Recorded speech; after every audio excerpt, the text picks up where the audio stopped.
এটা হচ্ছে Kawasaki Ninja 1000 সিসির bike. For the first time try করছি। বর্তমানে আমি আছি থাইল্যান্ডে। এটা এসে ভাড়া নিলাম আর কি মাত্র। কি ব্যাটারিতে চার্জ নেই, এবং এইটা নিল ওরা হচ্ছে 1000 বাদ। আমি জাস্ট একদিনের জন্য নিয়েছিলাম আর কি। তো চলেন চালাই দেখি কেমন লাগে। চালাইয়া সেই লাগতেছে, মানে এটা যে কি লেভেলের টান রে ভাই, ওরে রে জোস জিনিস, মানে ওরে টান সেই সেই ভাই। এই জিনিস বাংলাদেশে আসলে 100% আমি কিনু। ও ম্যান,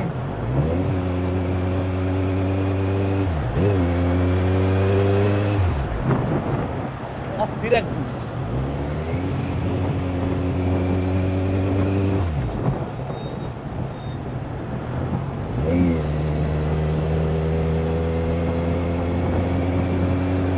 খালি উঠলেই হয়েছে, পুরো ওরে শক্ত শক্ত শক্ত।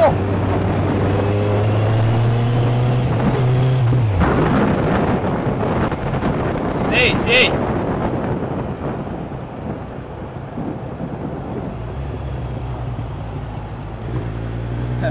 টান দিলে এমন একটা অবস্থা, আমার ম্যাপ মুখ কই হঠাৎ হারাই যায় বুঝলাম না। আর রিসেন্টার করা লাগে বারবার, সেই জিনিস।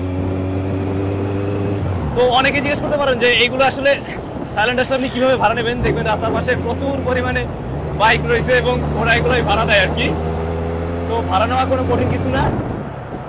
এই ধরনের হায়ার সিসি বাইকগুলোর জন্য একটু বেশি পরিমাণ টাকা দিতে হয় আর কি বাদ।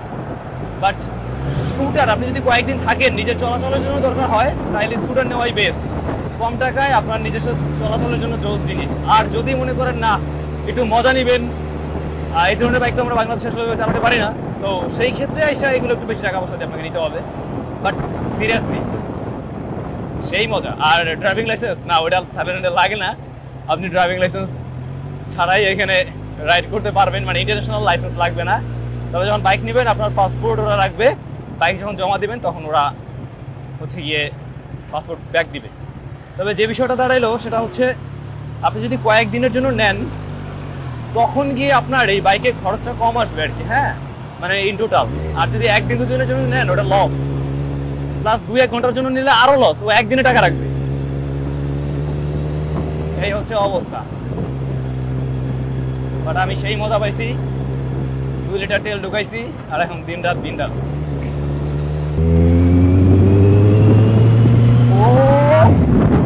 তবে মানে বাইকের কন্ট্রোল যে এত ভালো, কন্ট্রোলিং সিরিয়াস লেভেলের জোস। আমি নিজেও তো সেই লেভেলের রাইডার না, একসময় চালাইতাম বাট অনেকদিন বাইক চালাই না।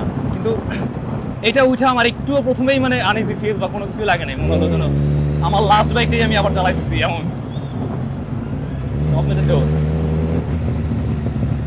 আর এখানে প্রচুর পরিমাণে বাইক, মেয়ে ছেলে সবাই চালায়। আমি জানি না সাউন্ড টাউন্ড আসলে কেমন আসছে, কারণ এই বাইকটার এমনিতেই যে পরিমাণে সাউন্ড করে। আমার না 6টায় দেওয়ার কথা ছিল বাইকটা, বাট এই মুহূর্তে 6:05 বাজে গেছে। তো আমি লেট। আমি জানি না আমাদের জরিমানা খামু কিনা। যদি জরিমানা ধরাই যায় তাহলে তো হয়েছেই, দিতে পারে। ওরা বললো যে ওদের ওই শপটা বা ওরা যেখানে আর কি ভাড়া দেয় ওরা 6টায় ক্লোজ করবে। কিন্তু আমি লেট করছি, যদিও আমার নাম্বার ওদের কাছে দেওয়া আছে, বাট এখনো ওরা কল টল করে নেই।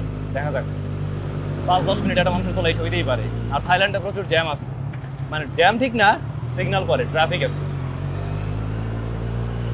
সবচেয়ে বোকামি করছে আজকে বাইকটা ছাড়া দিয়া। এটা রাইখা দিলে রাতে আমি সেই রাইড করতে পারতাম। আমাদের ঢাকার রাস্তাঘাট যদি অ্যাটলিস্ট এই থাইল্যান্ডের মতো একটু হইতো তাহলেই হয়েছিল ভাই, তাহলে আর বাইকটা বিক্রি করতাম না আগেরটা।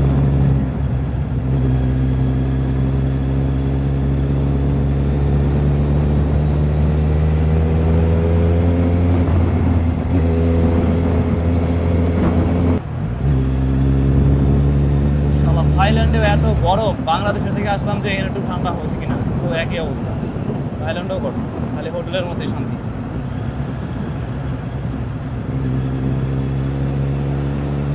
লাস্টবার আমি যখন আসছিলাম তখন ম্যাপিং মানে গুগল ম্যাপ খুব একটা ভালো লাগে না, কেন যেন একটু ঝামেলা করছিল। বাট এবার এসে দেখলাম এখানকার ম্যাপিং খুব জোস, প্লাস 5Gটাও সেই কাজ করতেছে। সব মিলে 100-100।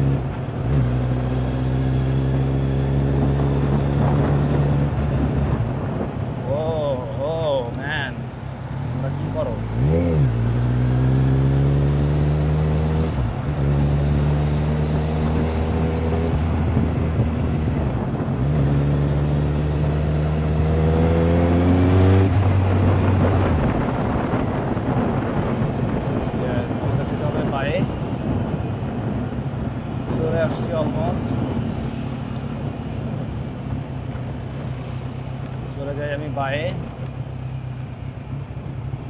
এটাই শর্টকাট। তো ফাইনালি চলে আসছি এবং আমি 20 মিনিটের মতো, না 18 মিনিট লেট। আমার 6টা 18 দেওয়ার কথা ছিল, রাইট নাও বাজে 6টা 18, সরি করি 6টার সময় দেওয়ার কথা ছিল, আর 6টা 18 বাজে। ওই জায়গা থেকে আমি বাইকটা নিয়ে গেছিলাম। আমার রাইট সাইডে দেখেন অনেকগুলো বাইক আছে, তো দেখা যাক ওরা কি অনেক বেশি খেপে আছে কিনা আমার উপরে, আল্লাহ জানে, মনে হয় খেপে নাই। ওকে, কেউ তো নাই দেখতেছি। যাই হোক, এই হচ্ছে গিয়ে বিষয় যে এরকম বাইকগুলো থাকে। তো আপনারা চাইলে এই ধরনের বাইক থেকে আপনারা এভাবে ভাড়া নিতে পারবেন। ও মাই গড,